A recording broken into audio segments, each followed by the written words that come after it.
Middle east వార్పై Trump సంచలన నిర్ణయం తీసుకున్నారు. హార్మోజ్ జలసంధిని తెరిచేందుకు ఇరాన్ కు ట్రంప్ మరో 2 వారాల పాటు గడువు ఇచ్చారు. గడువు పొడిగించాలన్న పాక్ ప్రధాని షహబాజ్ షరీఫ్ ప్రతిపాదనను ట్రంప్ అంగీకరించి ఈ మేరకు నిర్ణయం తీసుకున్నారు. ఇరాన్ పై దాడిని తాత్కాలికంగా విరమించుకున్నట్టు ట్రంప్ వెల్లడించారు. పాక్ ప్రధాని షహబాజ్ షరీఫ్ ఫీల్డ్ మార్షల్ ఆసిమ్ మునీర్తో మాట్లాడామని, ఇరాన్ కిచ్చిన గడువును 2 వారాల పాటు పొడిగించాలని, దాడులను నిలిపివేయాలని పాక్ కోరినట్టుగా చెప్పారు ట్రంప్. మరోవైపు హార్మోజ్ జలసంధిని తెరిచేందుకు ఇరాన్ అంగీకరించింది 10 పాయింట్లతో ఒక ప్రతిపాదనను పంపించిందని, అవన్నీ చర్చలు జరపడానికి సానుకూలంగానే ఉన్నాయని ట్రంప్ చెప్పారు. ఇరాన్తో శాశ్వత శాంతి ఒప్పందానికి ఈ 2 వారాల గడువు ఉపయోగపడుతుందని ట్రంప్ పేర్కొన్నారు.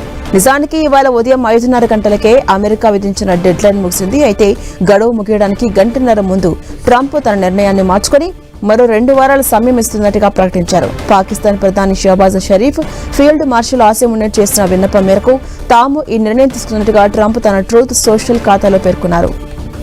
ఇక దౌత్యపరమైన చర్చలకు అవకాశం ఇవ్వాలని వారు కోరడంతో ఈ వెసులుబాటు కల్పించినట్లు ట్రంప్ చెప్పారు.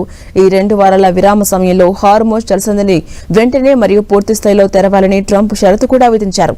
ఇరాన్ దీనికి అంగీకరిస్తేనే ఈ కాల్పుల విరమణ కొనసాగుతుందని స్పష్టం చేశారు ట్రంప్. ఇక మరోవైపు ట్రంప్ ప్రకటనపై సానుకూలంగా స్పందించింది ఇరాన్. 2 వారాల పాటు దాడుల నిలిపివేతకు అంగీకరించింది. పాక్ ప్రధానికి అటు ఇరాన్ ప్రెసిడెంట్ అబ్బాస్ అరాగ్జీ కృతజ్ఞతలు తెలిపారు.